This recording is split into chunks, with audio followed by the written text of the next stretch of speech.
father of the English literature. History. Listen, learn and practice. Geoffrey Chaucer was an English poet, author, and public servant best known for the Canterbury Tales. The father of English literature, or, alternately, the father of English poetry, have both been called him. He was the first author to be laid to rest in Westminster Abbey's Poets' Corner, which is now known as such. Early life.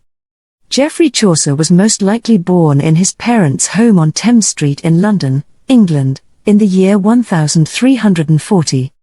Chaucer's family belonged to the bourgeoisie. They were wealthy vintners from a prominent London family. Some sources claim that Chaucer's father, John, continued the family's wine business. It is important to distinguish Chaucer's views on the church from his views on Christianity. Even while he acknowledged that many churchgoers were dishonest and corrupt, he appears to have appreciated, admired, and even become one himself. "Now I beg all those who listen to this little treatise, or read it," he wrote in Canterbury Tales, "that if there be anything in it that pleases them, they thank our Lord Jesus Christ for it, from whom proceeds all understanding and goodness." According to popular belief, Geoffrey Chaucer attended the St. Paul's Cathedral School, where he most likely first encountered the seminal works of Virgil and Ovid.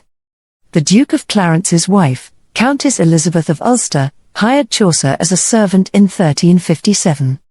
In exchange, she gave him a meagre stipend that covered his food and clothing costs. The young Chaucer enlisted in the French army to fight in the 100 Years' War in 1359, and at Rethel he was taken prisoner for a ransom. King Edward III helped pay Chaucer's ransom thanks to his links with the royal family. Following his release, Chaucer joined the royal service and spent the early to mid-1360s on diplomatic missions in France, Spain, and Italy. Chaucer received a 20-mark pension from King Edward as payment for his efforts. Chaucer wed Philippa Rowett, the daughter of Sir Payne Rowett, in 1366, and the union advantageously advanced Chaucer's standing in the English court. Public service. King Edward III appointed Chaucer as one of his esquires in 1368. When the Queen passed away in 1369, it improved Philippa's standing and subsequently Chaucer's. He travelled abroad once again between 1370 and 1373, doing diplomatic duties at Florence and Genoa and assisting in the establishment of an English port in Genoa. Along the journey, he took the opportunity to get acquainted with the works of Italian authors Dante and Petrarch. By the time he returned, he and Philippa were successful and he had been appointed to the high-paying office of Controller of Customs as compensation for his diplomatic efforts. John of Gaunt, the first Duke of Lancaster, also gave considerable annuities to Philippa and Chaucer at this time. Chaucer undertook more diplomatic visits in 1377 and 1388 with the goals of locating a French wife for Richard II and obtaining military support in Italy. Due to his obligations, Chaucer had limited free time to pursue his actual passion, poetry writing. He requested a brief leave of absence in 1385. He didn't concentrate on his writing over the following 4 years of his life in Kent. Instead, he served as a judge of the peace and eventually as a member of Parliament. Chaucer ceased receiving royal annuities after Philippa died in 1387, which left him in a difficult financial situation. To make a livelihood and settle his mounting debt, he had to continue working for the government. Major works: The Canterbury Tales. Although it is impossible to pinpoint the exact dates of many of Chaucer's writings, one thing is certain: his most important works are still relevant in today's college classrooms. The Parliament of Fowls, also known as the Parlement of Fool in Middle English, is one of Chaucer's best-known compositions. According to some Chaucer scholars, the book was composed in 1380, during the negotiations for Richard and Anne of Bohemia's nuptials. The Parliament of Fowls was seen as a study of Christian love by critic J. W. Bennett. It was noted that it had several Neoplatonic concepts that were influenced, among others, by the authors Cicero and Jean de Meun. The poem employs allegory and contains elements of sarcasm and satire to highlight the inauthenticity of courtly love.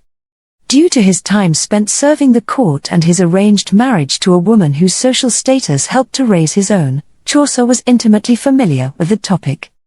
It is thought that Chaucer wrote the work Troilus and Cressida somewhere in the middle of the 13th century. In the setting of the Trojan War, the narrative poem Troilus and Cressida retells the sad love story of Troilus and Cressida. The poem was written by Chaucer employing rhyme royal, a style he invented. The rhyming stanzas in a rhyme royal have 7 lines each. One of Chaucer's most well-known works, Troilus and Cressida, is regarded as one of his best pieces, and it is known for being more comprehensive and self-contained than much of Chaucer's literature, including the Canterbury Tales. The length of time Chaucer spent on the legend of good women is unknown, although most academics concur that Chaucer appears to have given up on the work before it was finished. It is thought that the queen referred to in the text is Anne of Bohemia, Richard II's wife. This notion is supported by Chaucer's reference of the actual royal residences Eltham and Sheen. Chaucer experimented with yet another novel and creative structure while composing the legend of good women. The poem includes a number of shorter storylines as well as the first ever usage of iambic pentameter couplets in English. Chaucer's The Canterbury Tales is his most well-known and highly regarded book. Chaucer originally intended for each of his characters to narrate 4 stories in total. The first 2 tales would take place when the protagonist was traveling to Canterbury, while the latter 2 tales would be set as the protagonist was returning home.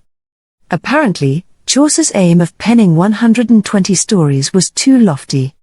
The Canterbury Tales actually only contains 24 stories and finishes fairly abruptly before the protagonists reach Canterbury. Scholars continued to argue about whether the stories were published in the right sequence despite the fractured and inconsistent chronology of the stories. The Canterbury Tales is still praised for Chaucer's lovely linguistic rhythm and signature use of witty, satiric wit, despite its unpredictable elements. Chaucer's work in non-fiction includes a treatise on the astrolabe.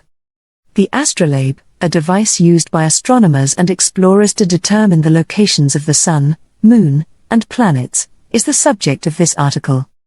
Although Chaucer intended to write the essay in 5 sections, he only managed to finish the first 2. It is currently regarded as one of the first extant writings that does so with exceptional clarity and explains how to apply a sophisticated scientific instrument. Later life. Chaucer served as clerk of the works from 1389 to 1391, upon Richard II's accession to the throne, a taxing and perilous role. While working, he was twice robbed by highwaymen, which only made his financial problems worse. Chaucer had ceased collecting his pension, which made matters worse. In the end, Chaucer quit his job to take a lower-paying but less demanding employment as a sub-forester or gardener at the King's Park in Somersetshire. Chaucer received his previous stipend back after Richard II was overthrown in 1399 by his cousin and successor, Henry IV, who felt sorry for the poet. Chaucer used the funds to rent a humble flat in Westminster's St. Mary's Chapel garden, where he lived through the rest of his days. Death.